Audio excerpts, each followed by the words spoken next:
Muito boa noite. Em primeiro lugar, quero agradecer imensamente a esse honroso convite que me foi dado de estar com vocês fazendo uma reflexão sobre o temário da nossa primeira conferência.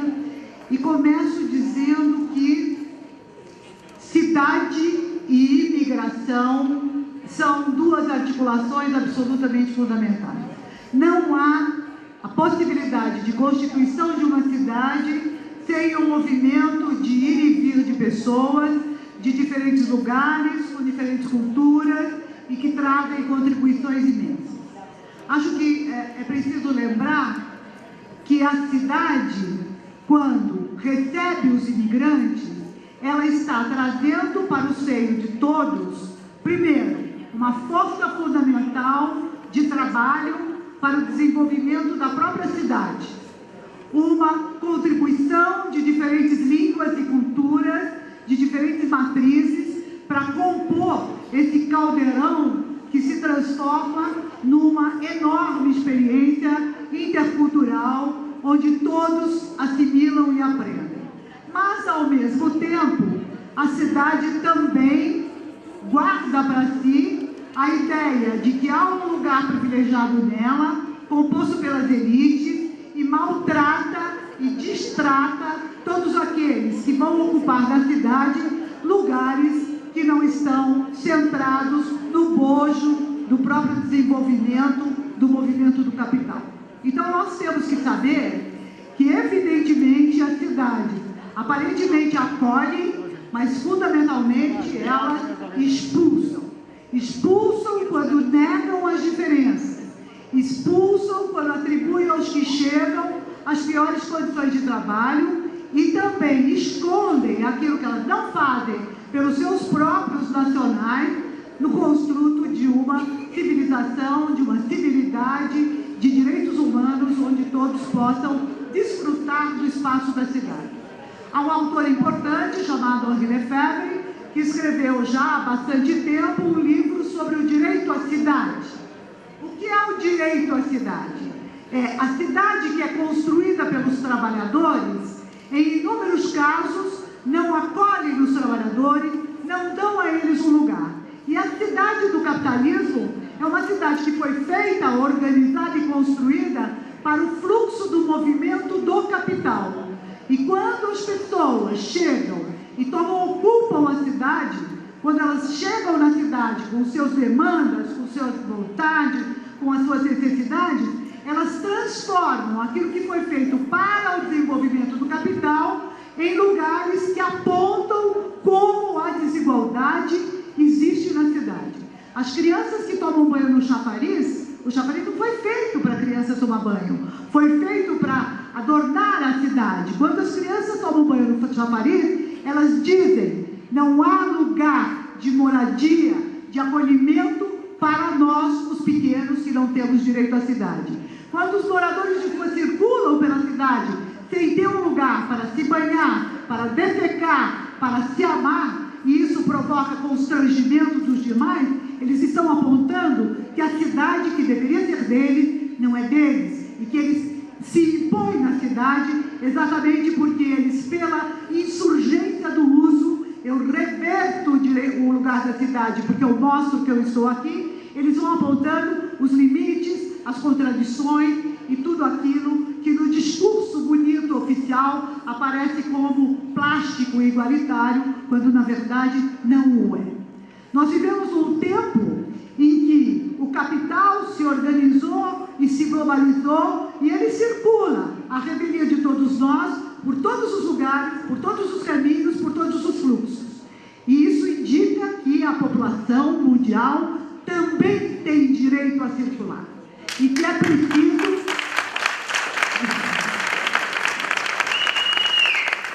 preciso, de fato, nós sairmos de uma relação em que a nacionalidade se põe como um construto absoluto para pensarmos uma cidadania global, onde nós, os humanos, construímos este país, este mundo e vamos circular sobre eles. Quais são os grandes inimigos da democracia? O nacionalismo, o autoritarismo, o sexismo, o individualismo e o fundamentais que são inimigos verdadeiros da democracia.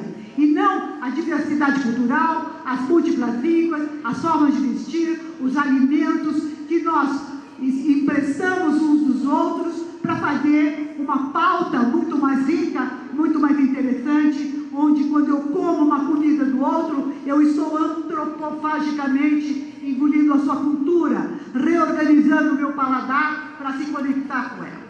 Então nós temos que entender que nós só poderemos, né, pensar que a nossa luta está andando se nós estivermos constantemente organizados e mobilizados, porque nós não temos que pedir nada a nenhum político, a nenhuma autoridade, nós temos que dizer: estamos presentes, queremos o nosso direito, isso faz parte do nosso direito e nós não precisamos pedir, nós temos que exigir e construir.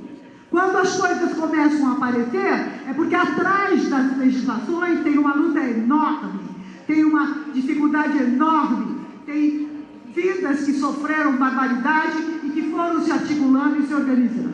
Então é preciso que nós tenhamos isso muito presente e que nós possamos dizer ao jovem que estar de pé significa dizer: estou presente, sou um humano, como você bem disse, temos direitos e, portanto, queremos que todos, não apenas um, todos sejam beneficiários por aquilo que é o trabalho e a construção da riqueza no país que nos acolheu, mas que também nos constrangeu, que também nos persegue, que também põe a polícia nos nossos pés, como põe para todos os pobres.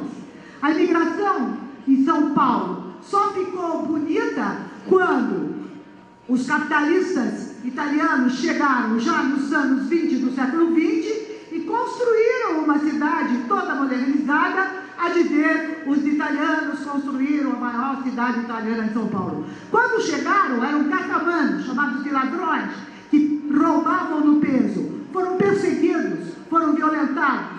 Essa luta pela resistência, que organizou o movimento operário, que fez as greves, que chamou a atenção sobre a cidadania, não pôde ser engolida por inteiro por aqueles que trouxeram dinheiro para montar as fábricas, elas mesmas que exploravam os seus próprios nacionais, como foi o Crespi, o Ravenzzoni, o Scatamacchia, e também como se criou o mito, não é, do Francesco Matarazzo, que ficou milionário e virou mecenas da cultura vendendo banana na feira. Todos nós sabemos que isso não é possível, que isso não é verdadeiro, e ninguém se engana sobre isso. Então é preciso mesmo que nós tenhamos clareza nesta conferência primeira a dizer: a luta organizada de todos nós construiu a conferência. E a conferência só terá sucesso se todos nós prosseguirmos articulados a dizer quais são as demandas e como é que nós vamos nos juntar aos demais.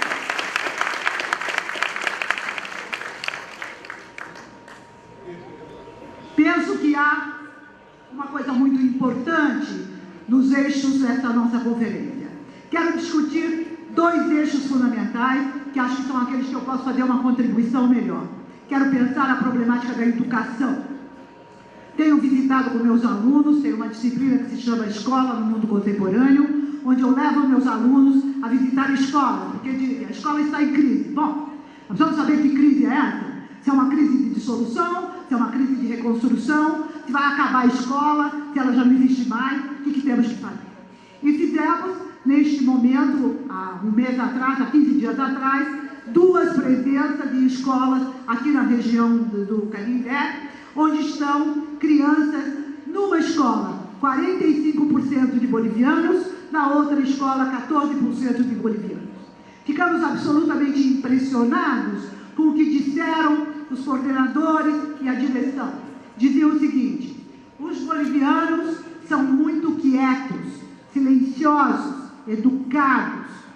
Como assim? Né? É um traço de uma cultura andina, onde você tem uma relação cósmica com a natureza, com os mitos sagrados, que põe as crianças numa outra esfera de relação, onde as crianças não choram porque elas são acolhidas no ventre ou nas costas da mãe durante todo o tempo, agasalhadas e continuamente presentes, e elas não precisam fazer confusão para dizer: estamos presentes. Mas se cria aí um mito de que os jovens bolivianos que são silenciosos, eles são menos capazes, porque não falam.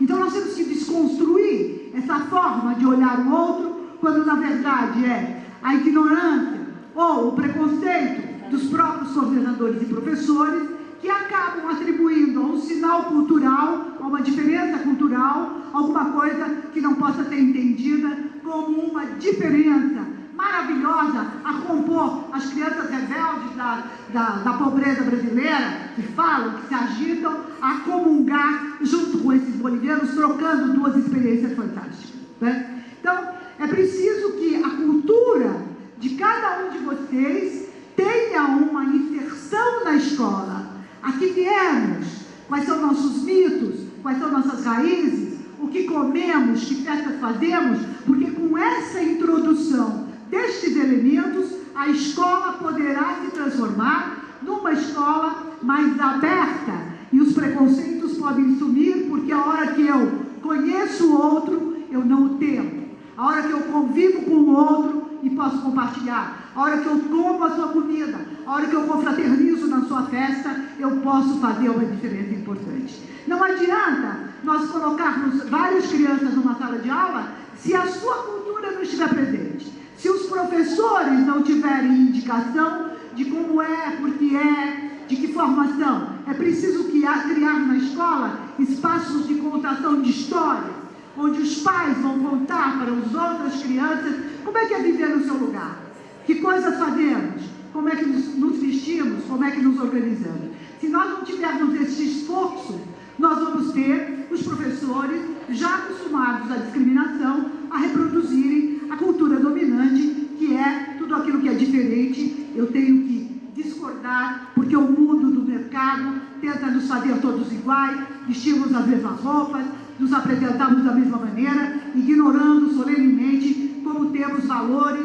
e princípios muito distintos uns dos outros. Então é preciso que a política da Secretaria de Educação Municipal, agregada com a demanda de todos os imigrantes africanos, gregos, bolivianos, peruanos, todos eles, esteja presente, que vocês possam dizer dentro da escola o que é que nós temos para poder contribuir para que o professor reconheça como somos nós e fale da nossa história. Contar as histórias dos sujeitos é uma coisa absolutamente fundamental.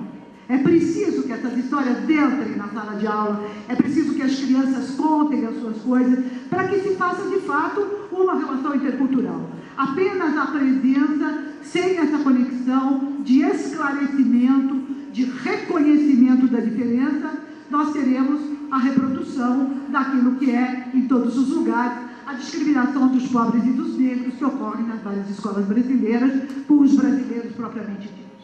Então, isso é necessário. Lembre-se que para pensar a cultura africana foi preciso criar uma lei obrigando os professores a contar a história dos africanos, que estão aqui muito antes de todos nós, que estiveram logo no começo da colonização, no maior deslocamento humano, violento, que atravessou o Atlântico e que produziu neste país uma quantidade imensa de cultura, de riqueza e de possibilidades. Até hoje, a população negra tem que lutar para ser reconhecida. Tem que dizer, nós somos negros, nós estamos presentes. Por quê? Por que eu, que venho lá de uma imigração calabresa, né, estou presente e ninguém me pergunta? Porque eu não tenho uma diferença na cor? Eu tenho uma outra marca, que é a deficiência. Então, sei também que as nossas marcas visíveis são, elas, todas sinônimos de discriminação e que nós temos que combater enormemente isso. Não é possível um projeto educacional que não tenha no centro do seu coração a diversidade enquanto campo de conhecimento e reconhecimento, para que as crianças possam conviver, dialogar, frequentar espaços comuns, saber por quê que a minha reza é diferente da sua, a minha roupa é diferente da sua. E como é que há universais, né? Nós fizemos na última escola o conto da formação do lago Titicaca, que é exatamente, como em todas as culturas, a ideia do dilúvio universal, né? Quando a gente conta isso para as crianças, quando eles interpretaram e dramatizaram esse mito, né? Todos riram muito, porque acabaram dizendo: ah, mas todo mundo tem uma história de que a água jorrou, de que salvou-se uma parelha de pessoas e mais alguns animais. Eles mesmos reconhecem, eles riem, porque eles percebem: há universais e eu posso me integrar com isso. A educação precisa disso, da diversidade, e de dentro da diversidade os universais que nos transformam em humanos. Humanos que temos direito a todo o território. Não é possível ninguém viver sem um chão. É preciso um chão, é preciso um lugar, é preciso o desenvolvimento de tudo aquilo que é a construção do conhecimento, que é da humanidade. Não é meu nem do outro, é da humanidade. Nós todos lemos e aprendemos com aquilo que foi feito num tempo mais imemorial. E esse conhecimento é direito de todos. Então nós temos que batalhar por isso, né? É preciso criar uma série de possibilidades entre a educação das crianças e a formação dos jovens e adultos e dos pais. Por que não integramos isso? É possível fazer essa diferença. Criar textos de leitura onde a criança está lendo alguma coisa que dialoga com aquilo que o pai está lendo. E essa conversa possa se produzir também um encontro entre o pai e a criança no processo de formação nos diferentes níveis da sua vida. Tudo isso são coisas muito simples de serem feitas, mas precisam ser ditas, precisam ser feitas, porque todo mundo vai buscar a estratégia mais fundamental, a teoria mais distante e a dominação, né, do nosso colonialismo imenso, que é o que os americanos querem, o que a Europa diz, e não olhamos para nós mesmos, né, que estamos aqui juntos, convivendo e compartilhando. Então, penso que a educação tem que caminhar na perspectiva de ser intercultural. Intercultural porque eu não largo a minha cultura, eu empresto da outra alguma coisa com a qual eu dialogo e eu dou para o outro alguma coisa que ele empresta. Nós não nos transformamos em uma pessoa, porque nas nossas reminiscências tem tempos históricos muito longínquos, tem crenças, tem saberes antigos, tem mitos, tem tradições, tem a história dos antepassados, e tudo isso a gente vai refletindo e repensando exatamente quando a gente dialoga com os demais. Isso faz a gente um grupo humano mais qualificado. Acho também que é preciso pensar que nós temos que fazer um movimento amplo para pensar a inserção de todos nós no mundo do trabalho. A inserção no mundo do trabalho hoje não supõe mais o processo de repetição, sem reflexão, sem criatividade. O Fordismo acabou. Hoje é preciso que o trabalhador tenha noções de tudo aquilo que a humanidade fez. Tem que ter, ligar com a arte, com a música, com o cinema, com a literatura. Tem que trabalhar no sentido de criar e inventar, porque os processos de trabalho estão nas mãos das pessoas que têm que inventar no processo de trabalho aquilo que ele vai fazer, coisa muito diferente do tempo dos meus avós que ficavam nas fábricas sentados, repetindo o movimento ad nauseam, sem poder se movimentar e se pensar. Então hoje nós precisamos todos sermos criativos. Então é preciso que a formação para o trabalho não seja uma formação atrasada, que ela nos leve a pensar a técnica, a política, a cultura, a inter-relação. É preciso criar, imaginar, sonhar. Sem isso, o trabalhador não será capaz de se virar nesse mundo complexo onde a gente está vivendo. Então, essa educação para o trabalho não pode ser uma educação que fique só para as empresas. Não podemos mais aceitar que as grandes empresas explorem o trabalhador, pagando R$2 por uma peça costurada e vendendo a R$200, e vai dizer que não sabia que tinha ali uma violência, uma exploração e uma destruição do outro. É preciso denunciar, é preciso fazer boicote, é preciso dizer: não vamos comprar, fazer movimento sobre isso, de gente que não respeita os direitos do trabalhador. E o Estado sabe quem são. Todos nós sabemos quem são. E o Estado não vai lá e não multa. Se não fossem os jovens do Ministério Público a fazer ocupações dentro das oficinas de costura e obrigar a pagamento e a multas, não teria acontecido nada nesses últimos 10 anos em relação a todo o esforço e o sofrimento dos trabalhadores latino-americanos que construíram aqui uma riqueza enorme para 5.000 oficinas de costura clandestinas nessa cidade, que além de tudo os ameaçava e não os reconhecia. É preciso também desmilitarizar e descriminalizar tudo aquilo que envolve a relação do imigrante. O imigrante chega porque ele precisou sair do seu lugar.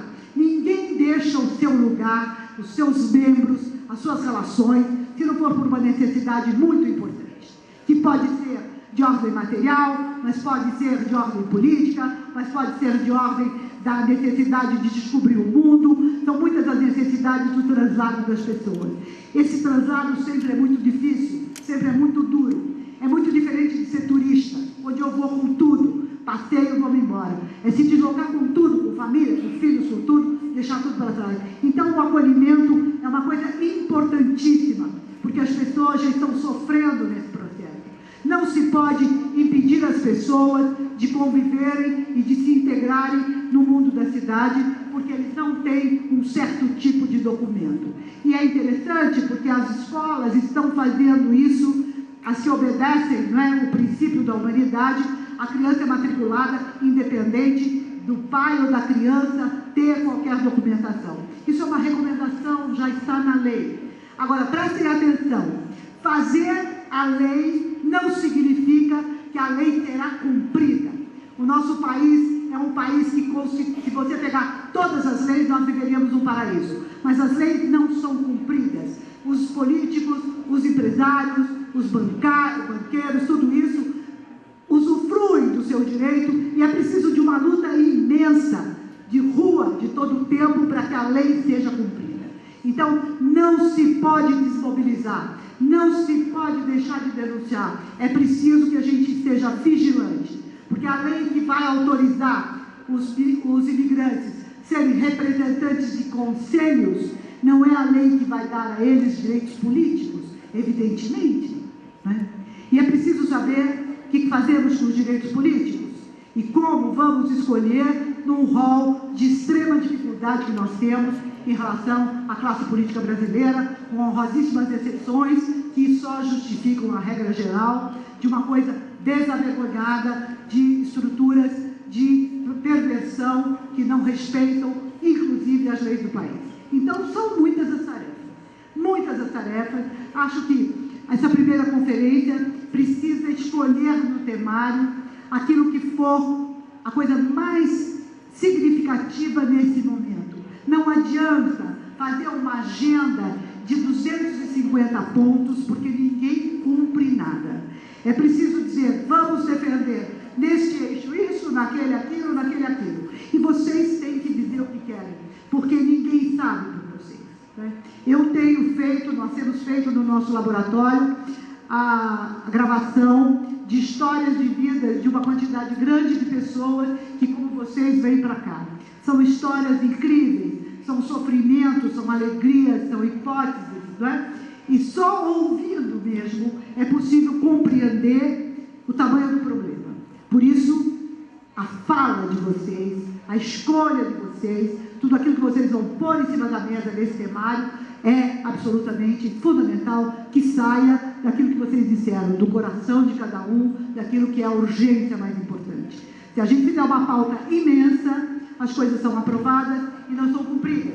Se a gente fizer uma pauta mais enxuta, a gente vai saber ir atrás. Isso não foi cumprido, isso não foi cumprido, isso precisa ser cumprido, e avançamos da Conferência Municipal para a Conferência Nacional, e quantas outras conferências terão que ser feitas.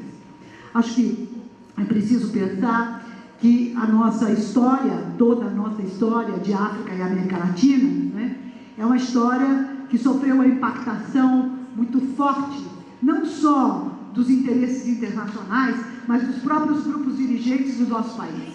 Vivemos ditaduras, vivemos processos de violentação contra o cidadão, temos direitos frágeis ainda, né? Vivemos confrontos entre grupos políticos, todos vivemos, né? Uns com mais violência, outros mais disfarçados, mas todos vivemos isso. Então é preciso que nós tenhamos claro que não é possível sermos reféns de grupos políticos que, em determinadas circunstâncias, se aproximam em busca da nossa cooperação para objetivos que depois eles jogam no lixo. Né? Em África tem uma quantidade imensa dessa vida. Em América Latina tem uma quantidade imensa dessa vida. No Brasil também. Né? No Brasil também. O Brasil diz que nós somos um país que acolhe. Bom, acolhe quem? Acolhe como? Né? Cuida de que jeito? Né? Quantos são as crianças de rua, esse genocídio que estamos fazendo com a população brasileira, pobre e negra nas periferias? Morrem multidões todos os dias. E os africanos que chegam aqui me disseram: Zilda, eu vim para o Brasil porque achei que o Brasil era um país onde não tinha racismo. Aí quando eu chego, percebo que eu ser negro já é uma coisa complicada. E se eu tenho um sotaque, é mais complicado ainda. Percebem? Vocês estão vivendo isso, e eu compreendo que isso é verdadeiro, porque isso ataca ainda a nossa juventude. Ainda a nossa juventude é carente de todas essas coisas, esses massacres que se fazem, e o sistema prisional, que é uma vergonha, que é escola de crime. Né? Que política para a juventude existe no nosso país? De 14 a 24 anos, zero. Né? Zero. Então, todos, as escolas são desagregadoras, o país não os acolhe, a violência policial é imensa. Então, nós todos temos que ter atenção. Atenção, essa luta, ela é importantíssima, porque ela pode ser também um caminho de agregação para que a periferia brasileira se organize para defender também os seus direitos.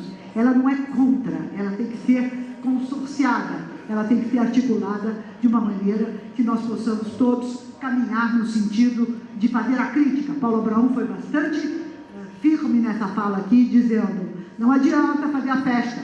Né? A festa, ela é importante porque ela nos dá um ânimo, mas ela não é para desarmar, ela é para dar o próximo passo. Ela precisa de mais uma coisa e de outra coisa.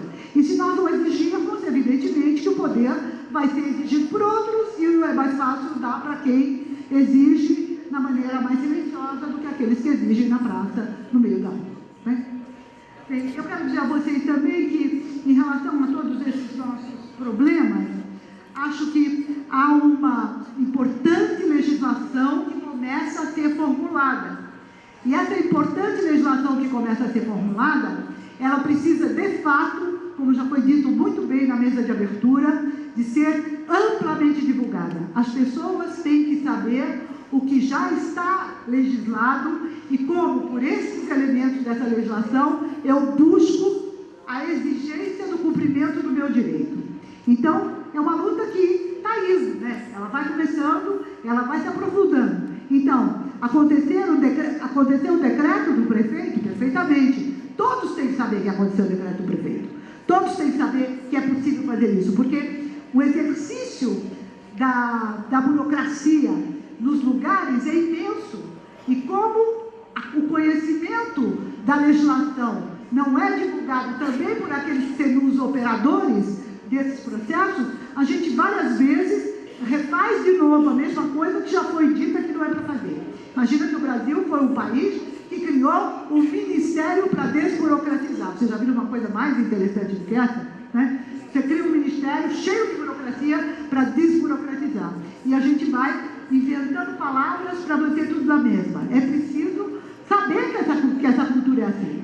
É preciso entender que aqui no Brasil essa cultura é assim. E vocês têm que estar espertos. Tem que estar espertos para poder exigir aquilo que manda.